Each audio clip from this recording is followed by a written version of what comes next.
नन्ही सी चींटी जब दाना लेकर चलती है, नन्ही सी चींटी जब दाना लेकर चलती है, चढ़ती दीवारों पर सौ सौ बार फिसलती है। आखिर उसकी मेहनत बेकार नहीं होती, कोशिश करने वालों की कभी हार नहीं होती, कोशिश करने वालों की कभी हार नहीं होती। इन्हीं सुंदर पंक्तियों के साथ मैं किरण आपके अपने YouTube चैनल साहित्यिक सोष्ठों में एक बार पुनः आप सभी का हार्दिक स्वागत करती हूँ। आज एक छोटे से टॉपिक को लेकर मैं आपके सामने उपस्थित हुई हूँ। हमने अभी तक विकारी तथा अविकारी शब्दों के बारे में पढ़ा।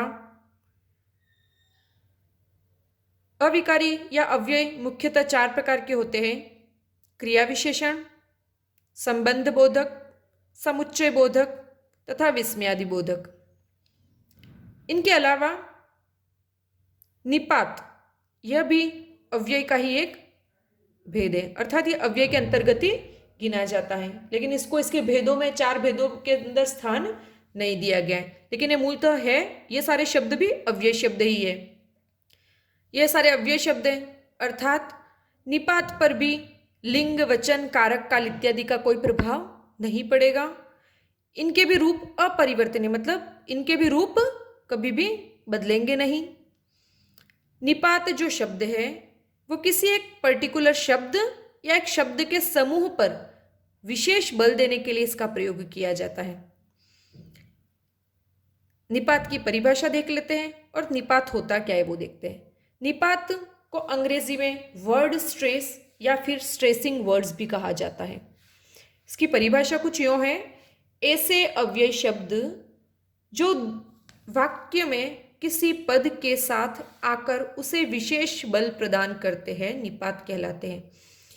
अर्थात किसी वाक्य में किसी शब्द को बलपूर्वक कहने के अर्थ में या उस शब्द को अलग से स्पेसिफाई करने के लिए हम निपात का प्रयोग करते हैं। वो उस पर्टिकुलर शब्द पर जोर बढ़ाता है, उसका वजन बढ़ाने का कार्य करता है। निपात कौन कौन से हैं? ही, भी, तो, तक, केवल, ये सभी निपात हैं। अब ये छोटे आप सोचोगे कि भाई ये छोटे से शब्द है, ये शब्द क्या किसी का वजन बढ़ाएंगे? तो हम देखो एक सुंदर सा एग्जाम्पल लेते हैं। उस एक सिंगल एग्जाम्पल से आपको समझ में आ जाएगा कि भाई ये चीज क्या है। हमने 3 वाक्य लिखे हैं, तीनों वाक्य दिखने में तो आपको लगेंगे बिल्कुल सेम है। बस इन तीनों वाक्यों में हमने क्या किया, जो निपात है उसका स्थान परिवर्तित कर दिया है। जैसे कि पहले वाक्य की तरफ हम बढ़ते हैं, राम ने ही मुझे फल दिए। इस वाक्य में निपात कहाँ है? ये रहा हमारा निपात। अगला वाक्य, राम ने मुझे ही फल दिए, आगे था शब्द के पीछे, राम ने मुझे फल ही दिए। बस ही शब्द जो था वो आगे बढ़ता गया, लेकिन इतने से अर्थ में बदलाव आया। कैसे? पहला वाक्य देखते, राम ने ही मुझे फल दिए। इस वाक्य के अनुसार हम ये जो ही शब्द लगाया, जो कि असल में क्या है, निपात, ये किस शब्द के बाद में आया? राम ने, मतलब राम के बाद आया। इसने किसका वजन बढ़ाया? इस राम शब्द का। कैसे बढ़ाया? राम ने ही मुझे फल दिए, अर्थात राम के अलावा कोई और नहीं था, केवल राम। यहां पर इसने क्या किया?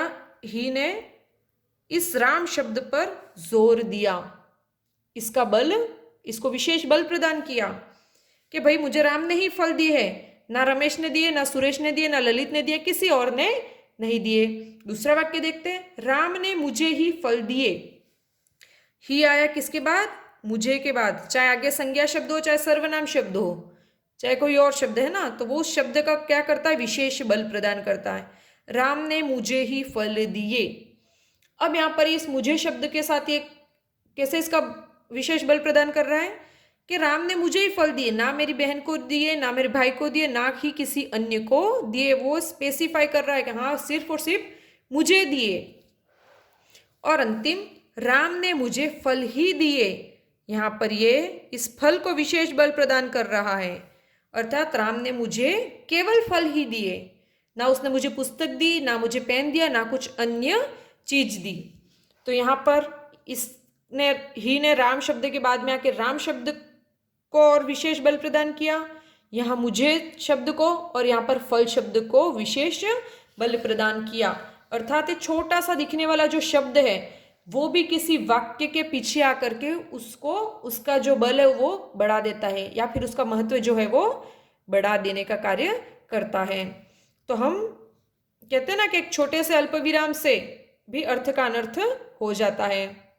जैसे कि रुको मत जाने दो, रुको मत जाने दो, तो बस वही चीजें यहाँ पर भी काम करती है कि एक छोटा सा दिखने वाला निपात जो है वो किसी शब्द के पीछे जुड़ करके उसको विशेष बल प्रदान करता है।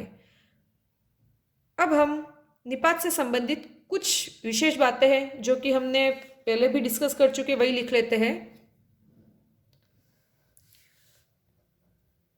अब यहां पर अगर राम शब्द की जगह मैं कहती रमा ने ही मुझे फल दिए तो भी यहां पर कोई बदलाव नहीं आता, ही वैसा वैसा रहता। या मैं कहती लड़कों ने ही मुझे फल दिए तो भी कोई परिवर्तन नहीं आता।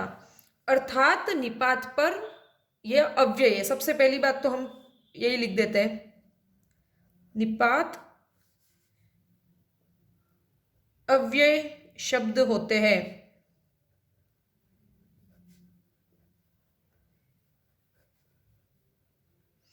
अब भाई वो अव्यय है तो और एक बात मतलब क्लियर हो जाती है क्या, कि इन पर लिंग वचन का प्रभाव नहीं पड़ता। लिंग और वचन का, चाहे एक वचन हो, बहुवचन हो, स्त्रीलिंग हो, पुल्लिंग हो, इनका कोई प्रभाव नहीं पड़ता।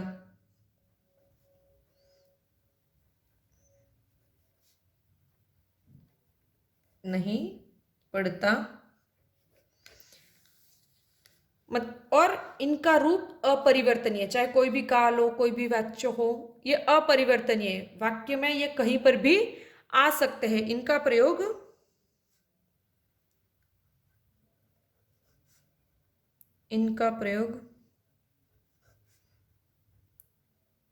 वाक्य में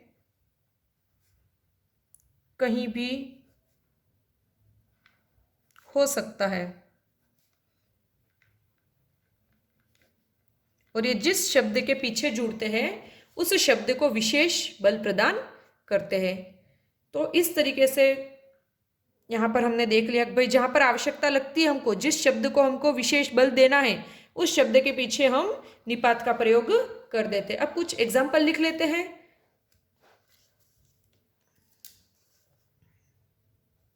जैसे कि कोई माँ अपने बेटे को कहे कि वो बोले कि यार खा लो पी लो यूं, तो बेटा बोले कि नहीं मुझे भूख नहीं है, तो माँ उसको क्या बोलेगी, चलो खाना नहीं खाना है लेकिन दूध तो पी ही लो, है ना।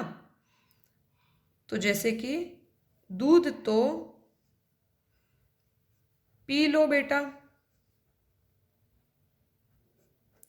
तो यहां पर इस दूध शब्द के साथ ये तो निपात जुड़ करके इस दूध को बल प्रदान कर रहा है।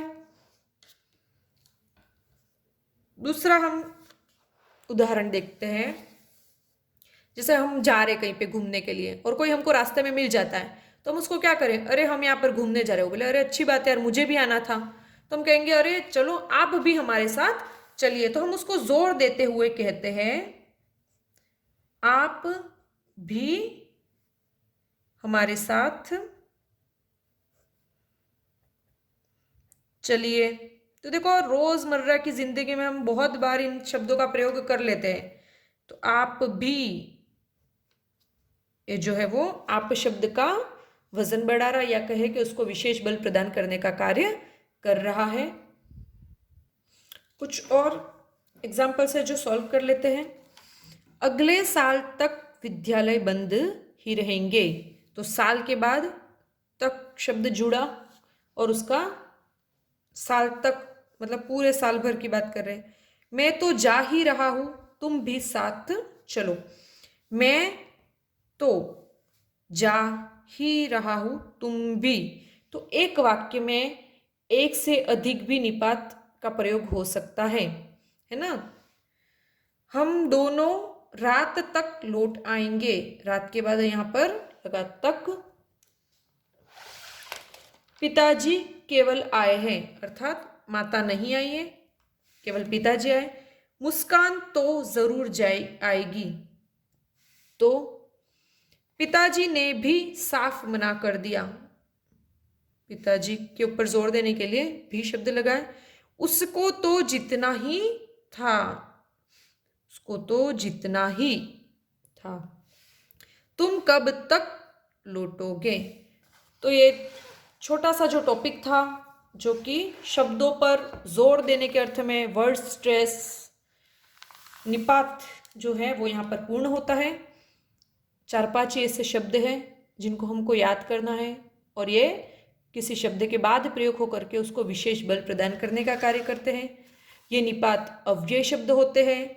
इन पर लिंग, वचन, कारक काल इत्यादि का प्रभाव नहीं पड़ता है, तथा इनका जो प्रयोग है वो वाक्य में कहीं पर भी हो सकता है, तथा जिन शब्दों के बाद या जिस शब्द समूह के बाद इनका प्रयोग होता है उसको ये विशेष बल प्रदान करने का कार्य करते हैं। तो इस तरीके से आज का ये जो टॉपिक है वो यहाँ पर समाप्त होता है। धन्यवाद।